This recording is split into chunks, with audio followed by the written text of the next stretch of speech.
يا رب بيتا سلبسو دوغما دوغا Akkuma jette nagaatti jettee viidiyoo jette of rarraafte moo wanti beekame jira? akka ijoolleen deemanii adda baasanitti du'uun si mirkanaa'eera. Maaliin akka duute maaliif akka duute hin beekamu. Garuu akka of balleessitedha kan dubbatamaa jiru.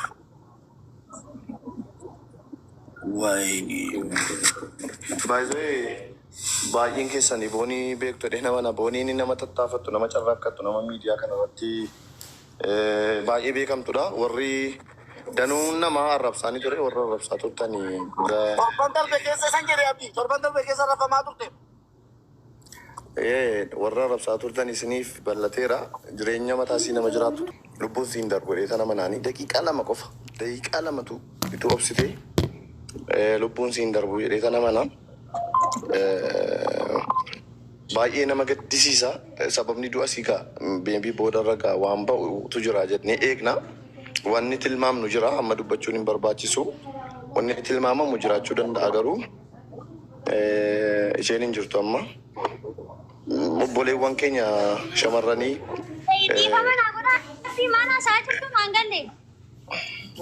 Boonii boqotte. Boonii boqotte. Maal jechuudha boqotte jechuun qal'adaa jirtu masuma dhugaa jirtu? Dhugaadha beektuu tasgabbaa'ee habibi. Boqotte hinduute moo hin dhukkubsatte maalati ani dhugaa rabbi booniin gaaddanyaati yaa mubaarik oo dandeessin asira maal jedhamaa iyyuu na hubachiisu yaadi maal dhuguma? Hinduute. Bifoo.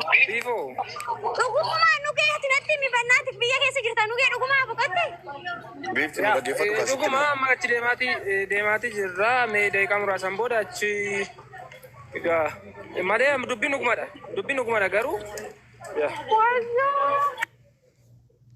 Obboleewwan keenya waan isinitti himnu shamarranii waa wayii harkatti qabattanii waa wayii ilaaltanii dhabuun barbaaddanu yeroo danuu waan xixiqqoodhaaf lubbuu keessan balleessitu. Obboleettiin keenya kuni nama waan akkanatti lubbuu ishii balleessitu jedhee sakandii tokkoof hin tilmaamanii maaliif badaa jabduu turte bareedduu turte gobazii turte hin tattaafatti alkallaa irra bultee hojii danuu hojjettee jireenya isii jijjiiruudhaaf hojjette jedhee tan beekaanii mucaan kun of balleessite dhee hin eegun ture. Shamarran baay'ee ariifattu. Yeroo danuu wannan himuu miidiyaa kanarratti jireenya keessan gammachuu keessanii bultii keessan miidiyaa irraan baasina jedhanii yeroo danuu namoonni na beektan namoonni na dhageessanii bultii keessaniif waan gammachuu keessanii miidiyaa kanarraa fageessaa isiniin jedhaan jira. Miidiyaa irraa fageessaa bultii keessan jireenya keessan gammachuu keessan maaliif boriftaan waan tilmaamuuf isin rakkisu ofirratti raawwattu waan ta'eef jechuudha. So obboleettii keenya gaa biyyeettaa salphisuu odeeffannoo dhimma siitii wal qabatu gaa maaliif akka tarkaanfii ulfaataaf fokkisaa akkanaa ofirratti fudhatte kan jedhu immoo ilaalla hin dhageessu hundumti keessanuu. Isa immoo asirratti nuti kana jenne sana jennee dubbachuun barbaachisaa miti. Meebii wanni tilmaamamu jiraachuu danda'a. Amma garuu tilmaama dubbachuun barbaachisaa miti. Obboleettii keenya garuu kana dhaga'utti baay'een gadde boqachuunsee yookaan lubbuudhaan of balleessuunsee mirkanaa'eera isiniin jechuu barbaadetanii gabaabumatti. Abdii koo kanumaaf soo ammanne wallaahi baay'ee nama gaddisiisa. Sorry maal goona du'aadhaan wal jaallachuu hiree keenya taate. Galatoomi abdi ulfaadhu dhuftee kana ibsa kana nu kennu kenni galatoomi. Du'aadhaan wal jaallachuu hiree keenya taate yeroo namni lubbuun jiru please wal iyyaafannu uummata keenya.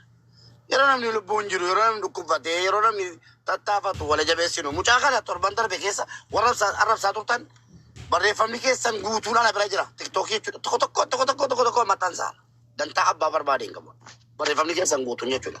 Mucaa kana xiqqeessitanii akka waan isiin bineensa taatetti arrabsaa turtan.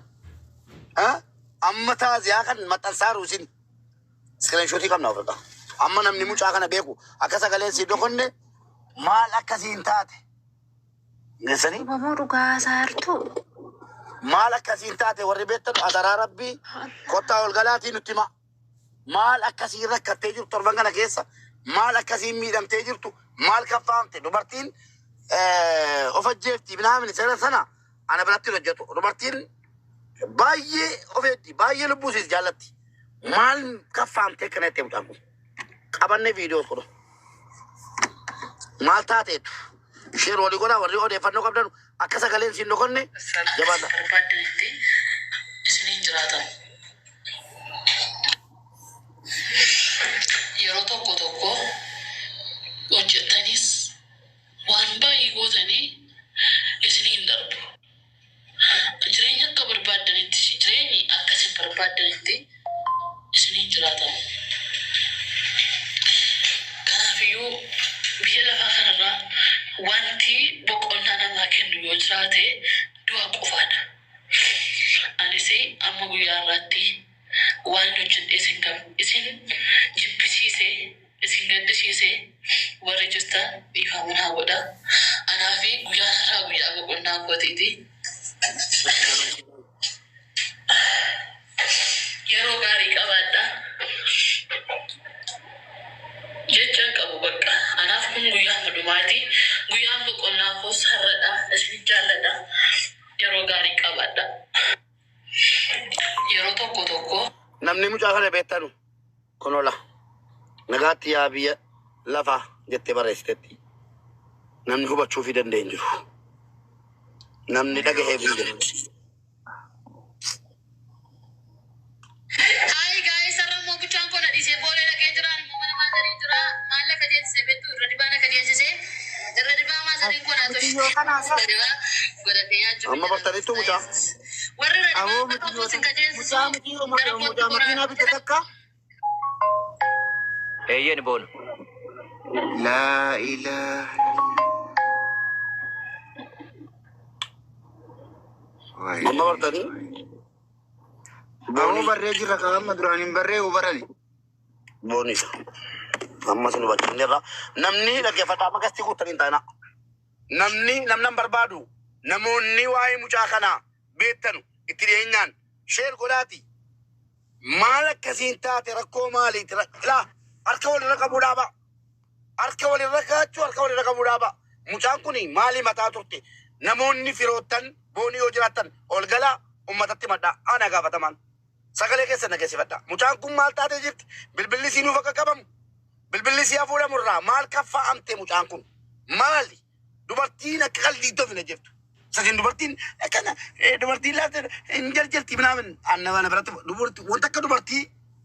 wanta akka dubartii lubbuu ofii jaallatu hin jiru biyya lafarra. Waan jabaatetu mucaa kana of ajjeesuu kan isin murteeffattu wallaahi dubartii laaf isteeppii dhumaati. Hin sobdi dubartiin.